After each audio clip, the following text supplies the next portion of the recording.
Arizona is no stranger to border tensions, but nothing prepared officials for what surfaced this summer. The governor didn't just sound the alarm. She slammed her fist on the table and declared a full-blown state of emergency. Within hours, convoys of National Guard vehicles were rolling toward the desert, their engines growling through quiet towns, signaling that something extraordinary had been uncovered. For weeks, strange reports had trickled in. Border sensors lighting up with no visible movement, locals whispering about vibrations deep beneath their feet. Patrol agents swore they saw heat signatures on surveillance drones in places that should have been barren. Most chalked it up to equipment malfunctions or paranoia fueled by the relentless heat. But then in July, the rumors became undeniable.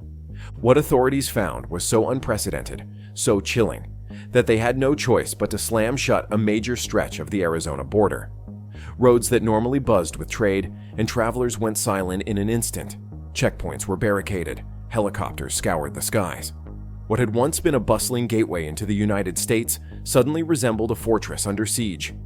The reason for this drastic move? Beneath the scorched desert surface, investigators had stumbled onto an underground discovery, unlike anything seen before on U.S. soil, one that forced America to confront a new kind of threat. The shutdown wasn't gradual. It was immediate, sweeping, and absolute. Border lanes that only minutes earlier had been filled with cars, trucks, and buses suddenly froze in place. Engines idled while confused drivers watched agents raise barricades and wave traffic back. The lifeline of commerce between Arizona and Mexico snapped in an instant. National Guard troops surged into position with practiced precision. Armored vehicles blocked access roads, their tires grinding the desert gravel as makeshift checkpoints sprouted overnight. In the glare of the afternoon sun, military-style tents dotted the landscape, rising quickly like a field camp for a battle no one expected. Barbed wire unspooled across once-open crossings, transforming the familiar desert into a fortified zone. To local residents, it felt less like a security measure and more like a siege. Helicopters thumped low over the horizon, drones circled overhead, and heavily armed patrols marched in tight formation.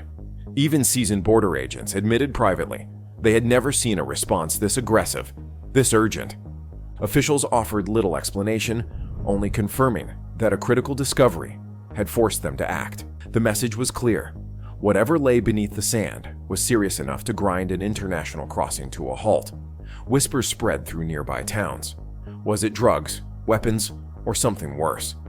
Whatever it was, the federal government wasn't taking chances. The desert had given up a secret, and now the border was locked down tighter than ever before. When the first team of investigators descended into the opening, even the most experienced among them were stunned. This wasn't the crude makeshift passageway authorities had encountered in the past. It was something else entirely. Stretching for miles beneath Arizona's sun-baked soil was a labyrinth, a meticulously engineered underground system that looked more like a hidden subway line than a smuggler's tunnel. The scale alone was staggering. Walls reinforced with composite materials stronger than concrete, resistant to collapse, and built to muffle vibrations. Overhead, electrical wiring snaked along the ceiling, powering mounted lights that cast an eerie glow across the subterranean corridor. Air circulated through hidden ventilation shafts, disguised above ground among rocks and abandoned structures. But the feature that truly unsettled investigators was the rail system. Tracks, laid out with industrial precision, allowed small carts to ferry cargo back and forth in silence. Evidence showed that heavy loads had been moved regularly, far beyond the capacity of human runners. This wasn't a passage for desperate migrants or low-level traffickers. It was a hidden artery capable of moving machinery, weapons, or worse. At intervals along the tunnel, side chambers opened up into storage bays and break areas, some equipped with benches, generators, and communication equipment. Whoever built this had invested not just time, but professional-grade knowledge and resources. It wasn't a hole in the ground. It was infrastructure. Every detail pointed to careful planning. The depth, the reinforced ceilings, the way exits were camouflaged within seemingly harmless desert landmarks. The discovery shattered every assumption U.S. officials had held about border security. This wasn't just an illegal shortcut.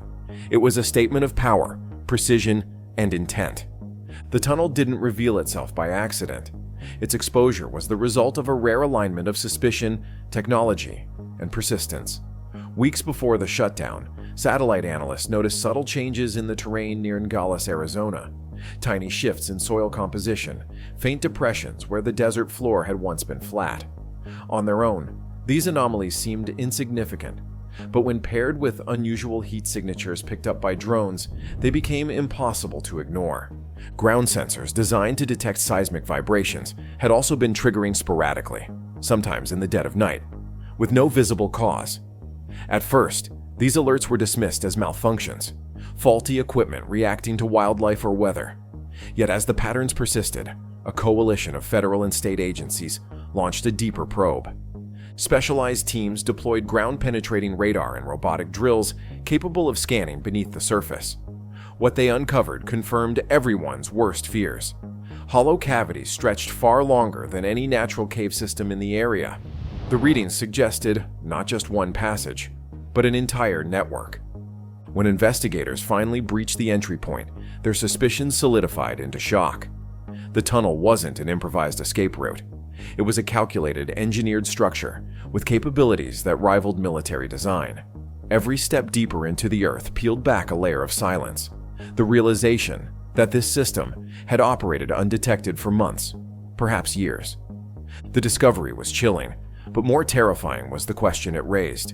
If this tunnel existed here, how many more remained hidden in the desert? What investigators uncovered inside the tunnel turned an already alarming discovery into a full-blown national security crisis. Along the walls, hidden in alcoves and sealed storage compartments, were crates stacked with military-grade precision. When opened, the contents left little doubt that this was no ordinary smuggling route. Inside were high-powered firearms, encrypted communication devices, and boxes of forged documents printed in multiple languages. Even more chilling were biometric spoofing kits, devices designed to replicate fingerprints and retina scans, capable of fooling modern security checkpoints. These weren't the tools of low-level traffickers. They were the equipment of infiltration. Some caches held encrypted hard drives, wrapped carefully in vacuum-sealed packaging to withstand moisture and dust. Others contained what appeared to be prototype surveillance drones, compact enough to carry in the palm of a hand. Scattered among the supplies were bundles of currency from different nations, suggesting a financial network that stretched well beyond the borderlands. Perhaps most disturbing was the evidence of regular heavy transport. The rail tracks bore deep grooves, consistent with constant use. Investigators noted wear patterns suggesting not just people, but machinery and large cargo had been shuttled through for months, maybe years. It raised the haunting question: what had already been moved into the United States through this underground artery? Each discovery seemed to strip away another layer of comfort from officials. This wasn't contraband hidden in backpacks. This was logistics on a scale that hinted at organized, well-funded operations. The tunnel wasn't just a route. It was a delivery system, and whatever it had been delivering could already be in circulation, invisible to the systems designed to protect the nation. From the moment engineers mapped the tunnel's architecture, one fact became clear. This was no amateur project. Every inch of the passage reflected military-style planning. Instead of loose soil or flimsy wood supports, the walls were lined with advanced composite panels designed to absorb vibrations and block sonar scans. This meant standard detection tools, the very ones U.S. agencies relied on, had been rendered nearly useless.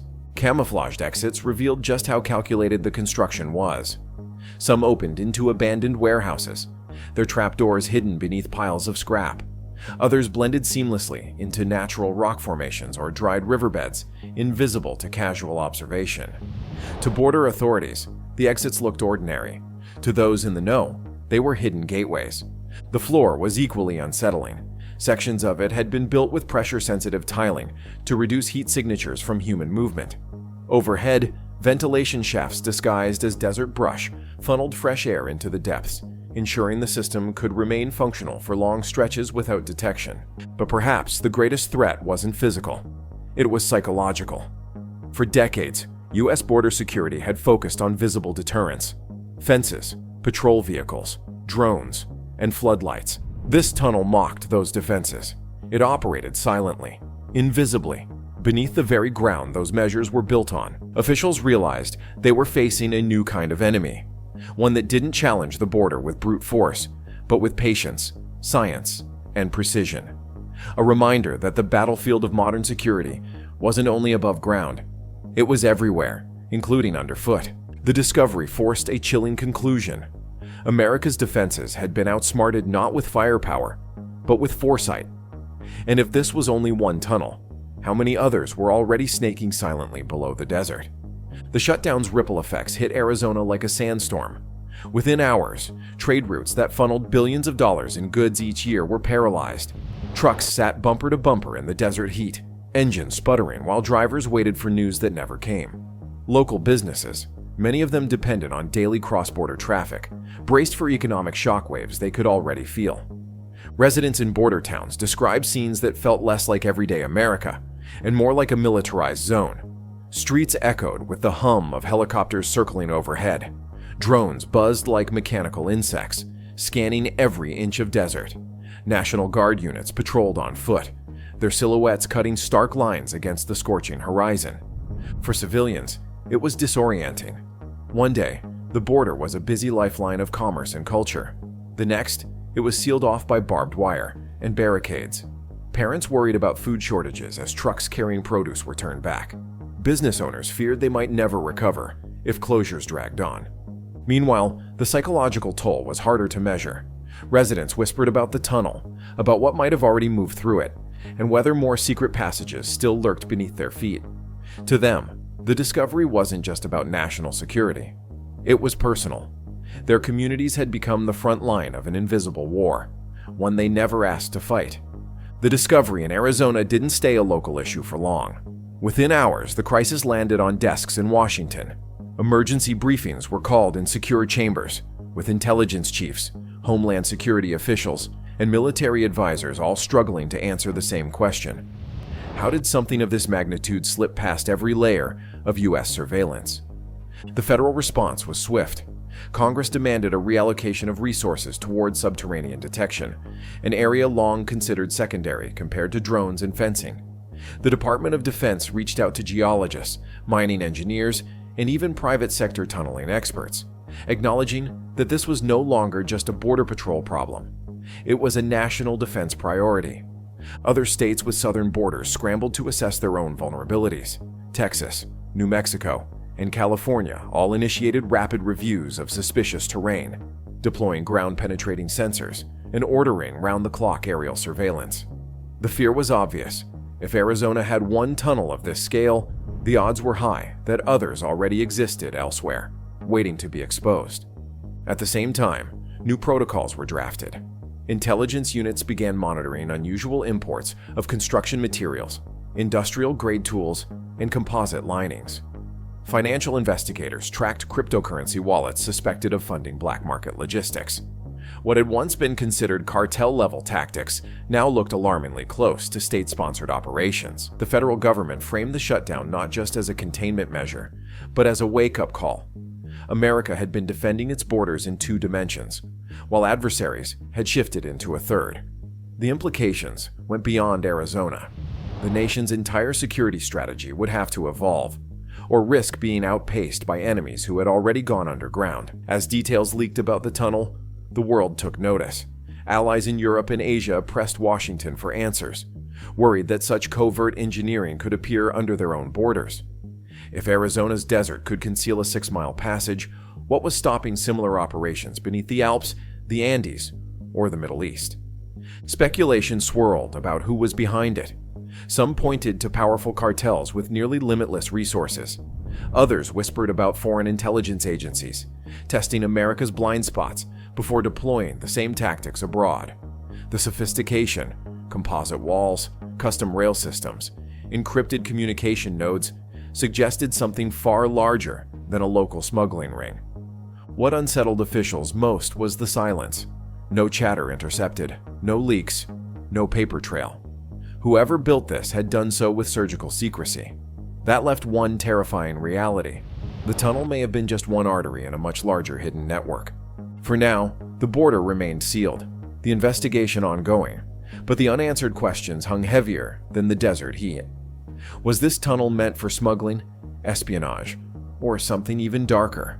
And more importantly, how many others like it were already beneath American soil, waiting to be discovered? The Arizona shutdown will be remembered as more than just a sudden border closure. It marked the day America realized its greatest vulnerability might not be above ground, but beneath it. For decades, national security has focused on walls, cameras, and drones, tools meant to catch what could be seen. But this discovery proved that the true danger often thrives where no one is looking. The tunnel was more than engineering, it was strategy. Whoever designed it wasn't simply carving a hidden passage. They were crafting a weapon of patience, a system built to bypass the world's most expensive surveillance infrastructure. Every rail line, every ventilation shaft, every encrypted device was a message. The battlefield of tomorrow has already shifted. And perhaps that's the most unsettling part. This wasn't just about Arizona. The implications stretch far beyond one desert corridor. If an underground artery like this can exist undetected for years, how many more might already be in place? Under other borders, under cities, under the very foundations of critical infrastructure. For local communities, the shutdown brought confusion and fear. For officials, it was humiliation.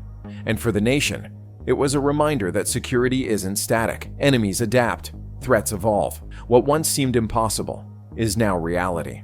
So the question remains, was this tunnel built to move contraband, to infiltrate agents, or to prepare for something far more sinister, waiting to unfold? We want to hear your thoughts. Do you believe this was cartel ingenuity, foreign interference, or part of a much larger plan? Drop your theories in the comments below. Don't forget to hit that like button, share this video, and check out our next deep dive as we uncover more shocking stories that others won't tell you.